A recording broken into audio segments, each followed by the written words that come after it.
Graça, misericórdia e paz da parte do Senhor Jesus Cristo. Estamos mais uma vez aqui para realizarmos mais um podcast da última semana que antecede o impacto. Na próxima semana, nós só teremos ministração na quinta-feira. Na quarta-feira eu vou gravar quando chegar no impacto, tá bom? Então vamos para a nossa ministração. Como sempre dizemos, afirmamos, o podcast não é um sermão, é apenas um apoio, uma ajuda ao material, aos irmãos que vão ministrar. Espero que de alguma maneira possa ajudá-lo na preparação do seu sermão. O sermão vem pelo debruçar diante da palavra de Deus. Maravilha! Começando como sempre nós falamos, aqui está a nossa agenda. Não vou falar da agenda agora, vou deixar a agenda lá para a podcast de quinta-feira, tá bom? Melhor para não ficar repetindo. Sobre a nossa presença, a importância para o crescimento e desenvolvimento da igreja, a presença dos irmãos e irmãs nos cultos. E você que está presente, não esqueça de preencher a sua presença. Eu faço. Quando eu chego no culto, eu oro, agradeço a oportunidade e depois vou fazer a presença. É importante fazer a sua presença. Pregamos domingo passado o 11º grito de Deus de alerta. E agora só tem um, aqui está dia 2, está errado. Será no dia 5, 6, 9, se não me falha a memória, o último grito de alerta.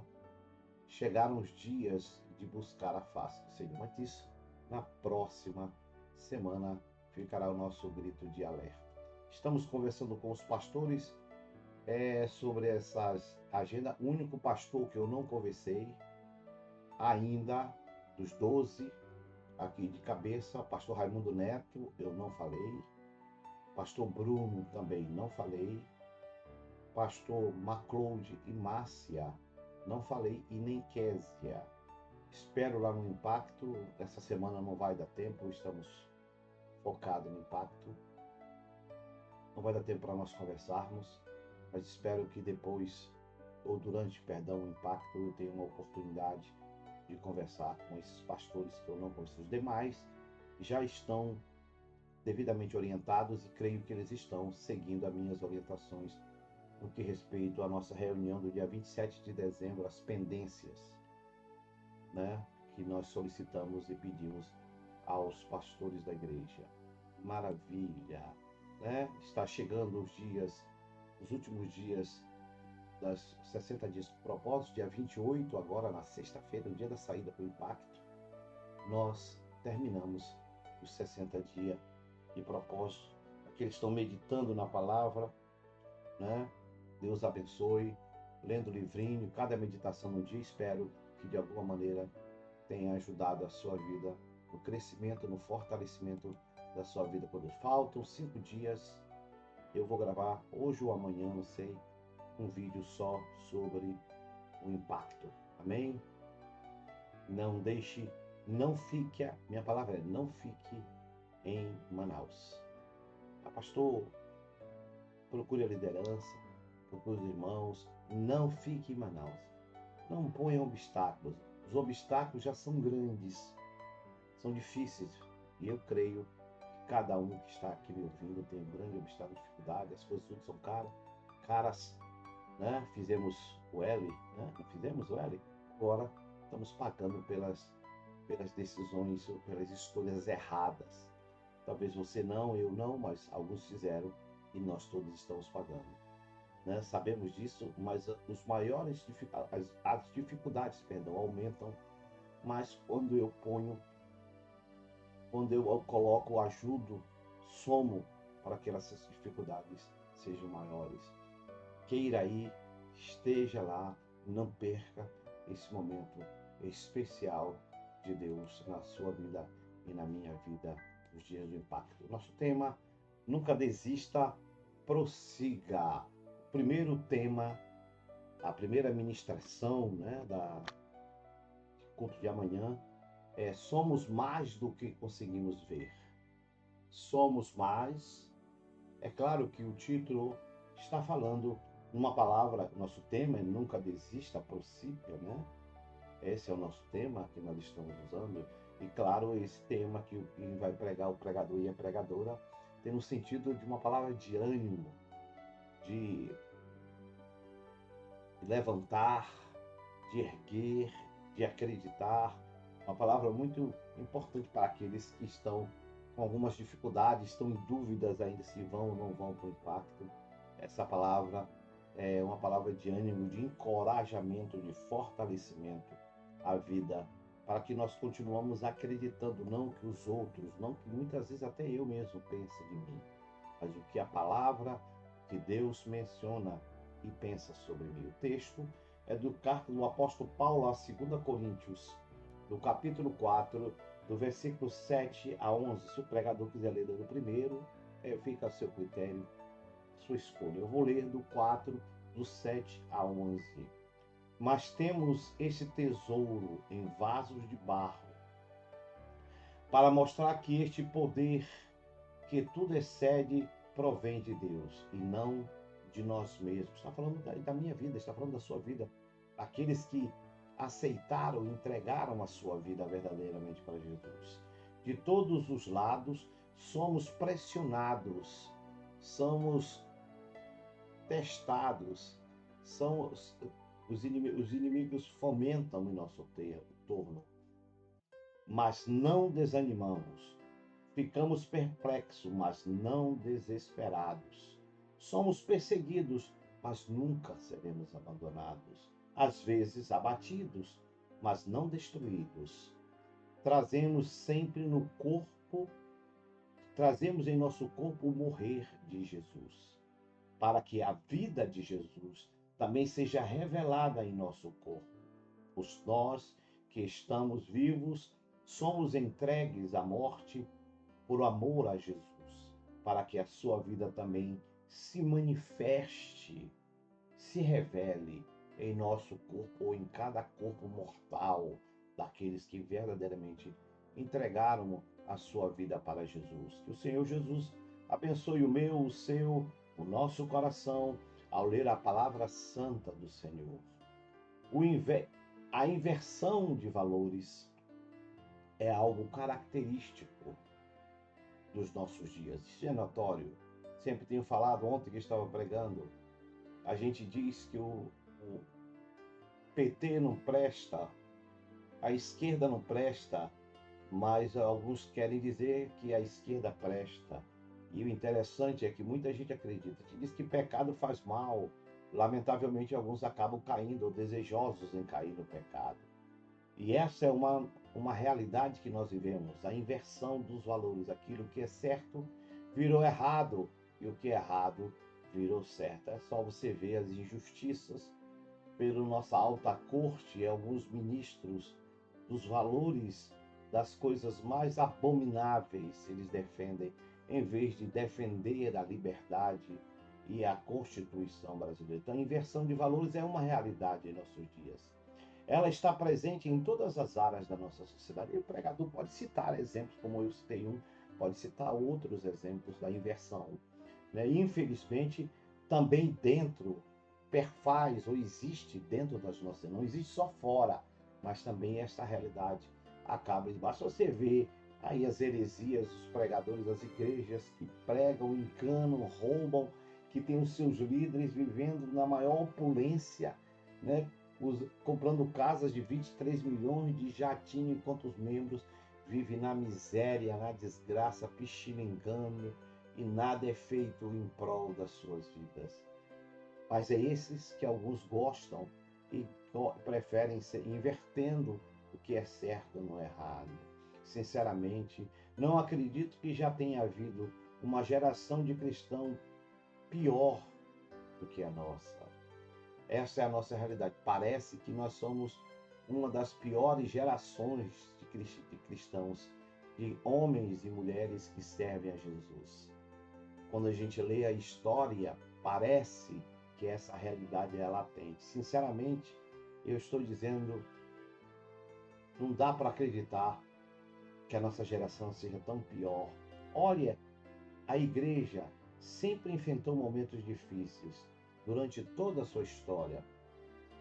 Não tem como desassociar os momentos difíceis das lutas da igreja. Ironicamente, essa geração a nossa geração, né, nós ouvimos os pregadores aí, ouvíamos, se auto-intitula a geração do avivamento. Nós já viu isso? Nós somos a geração do avivamento, a geração do arrebatamento, ou a geração que vai povoar o céu, pelo menos é o que se ouve muitas vezes em nossas pregações, em nossos sermões. Quando, em linhas gerais, o melhor título não seria a geração do arrebatamento, a geração do avivamento, mas a geração dos blasfemos, dos que estão esfriando, dos apóstatas, das heresias.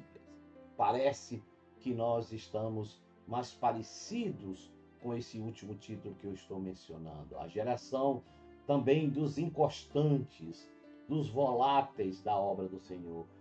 Centenas não vêm para a igreja. Basta dar um chuvisquinho, um solzinho, é razão e é motivo para ele não vir. Então essa geração não é uma geração do avivamento, não é uma geração do arrebatamento, mas é a geração dos inconstantes, dos que vivem mais na apostasia do que diante a presença maravilhosa do Senhor Jesus Cristo.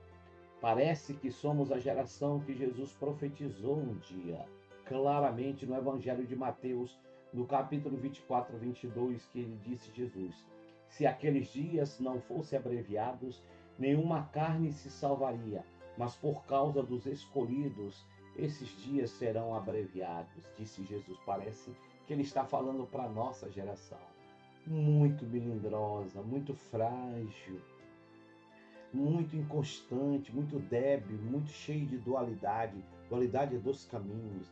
Parece que quer qualquer coisa, qualquer problema, qualquer situação é motivo para eles abandonarem, largarem a fé, renunciarem, não vou mais, não quero mais saber. Os crentes que querem sempre desistir, largar tudo na vida.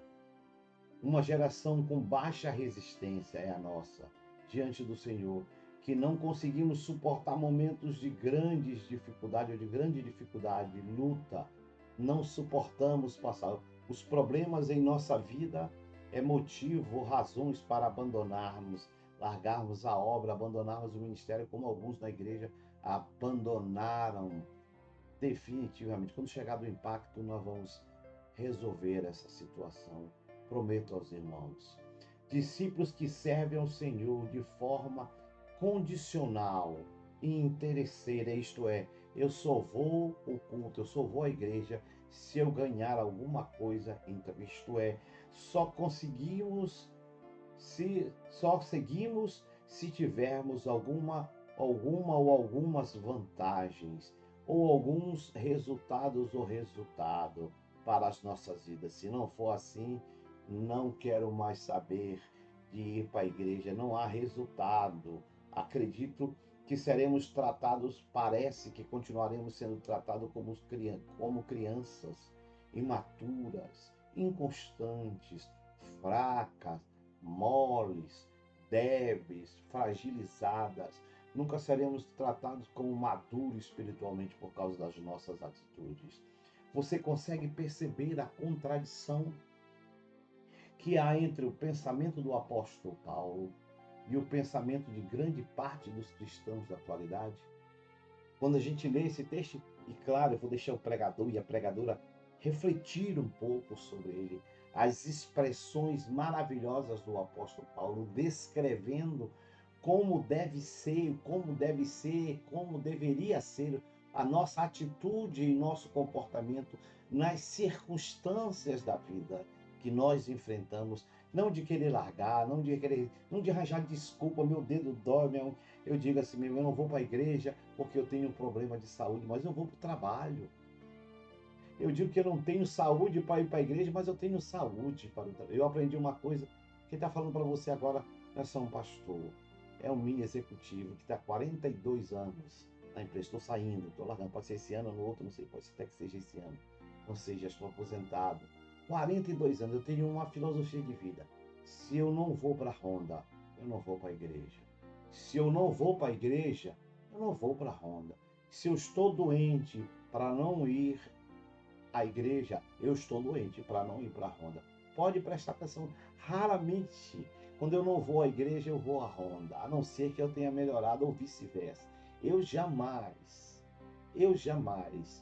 estou pronto, saúde para ir para o trabalho e não ter saúde para ir para a igreja.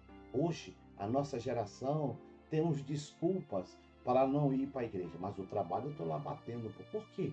Porque me traz resultados financeiros, isto é, parece que o mais importante são as coisas seculares do que é. Por isso o apóstolo Paulo, você repara essa contradição. É clara aquilo que nós pensamos e aquilo que o apóstolo Paulo pensa, aquilo que nós acreditamos e aquilo que o apóstolo Paulo defende. Nesse versículo, Paulo estabeleceu um duplo contraste. De um lado, o tesouro da luz do Evangelho, o prazer, a razão de nós servirmos o Evangelho do Senhor Jesus Cristo. O extraordinário, vivenciar o extraordinário valor do poder de Deus e o valor do que somos para Ele. Do outro lado, a insignificância, a fraqueza da humana, a debilidade e os pensamentos mais finitos que eu e você podemos ter de nós mesmos. Mas, diz o apóstolo versículo 7, temos um tesouro que é um vaso de barro para mostrar este poder que tudo excede. E este poder, esta essência da presença do Espírito Santo de Deus que está em nós, não vem de nós, mas vem de Deus. Quanto valor e capacidade temos, como nós somos importantes, mesmo sabendo da nossa pequenez, das nossas miserabilidades, das nossas finitudes, das nossas limitações, mas veja o quanto nós somos, o quanto nós temos valor para o Senhor. Sim, somos mais do que conseguimos ver. Quando aprendemos a depender e a viver diante do Senhor. O apóstolo Paulo diz que ele passava por várias situações, por vários problemas, por várias dificuldades, por vários desafios, mas nunca ele se via por vencido e derrotado.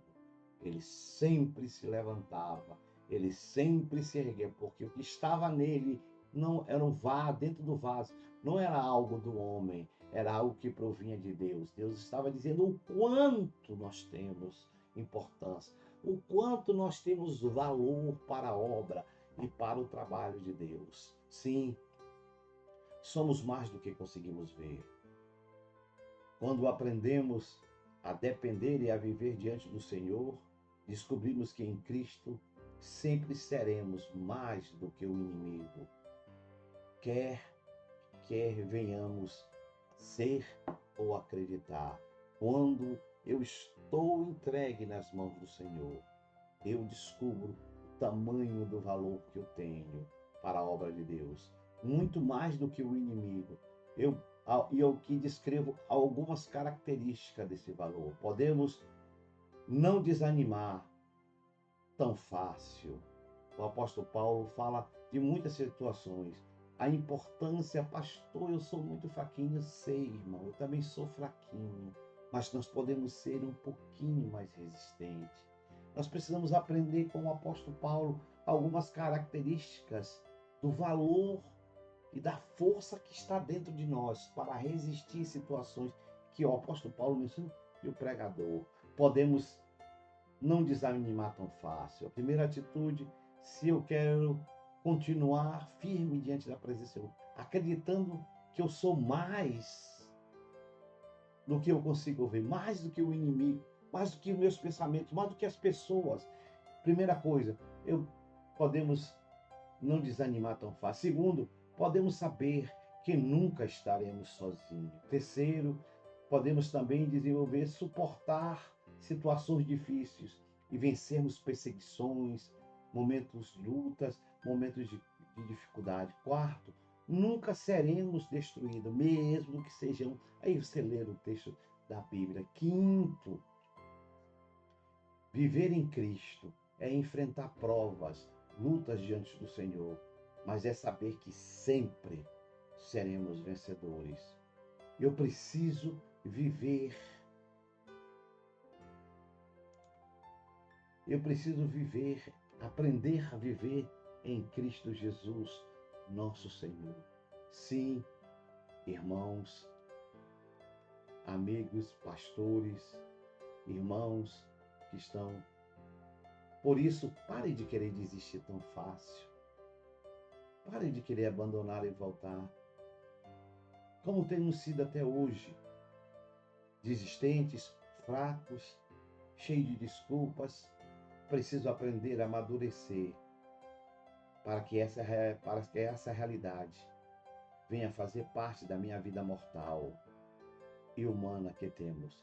Preciso aprender a revelar em minha vida Cristo, como ele diz no versículo 10. Trazemos sempre em nosso corpo o morrer de Jesus, para que a vida em Jesus também seja revelada no nosso corpo. Isto é, precisamos ser mais fortes e acreditar que nós somos mais do que nós conseguimos ver. Só assim eu vou conseguir aprender a vencer e a enfrentar as lutas e as dificuldades desse mundo. Deus abençoe. Eu volto daqui a pouco com a ministração de quinta-feira.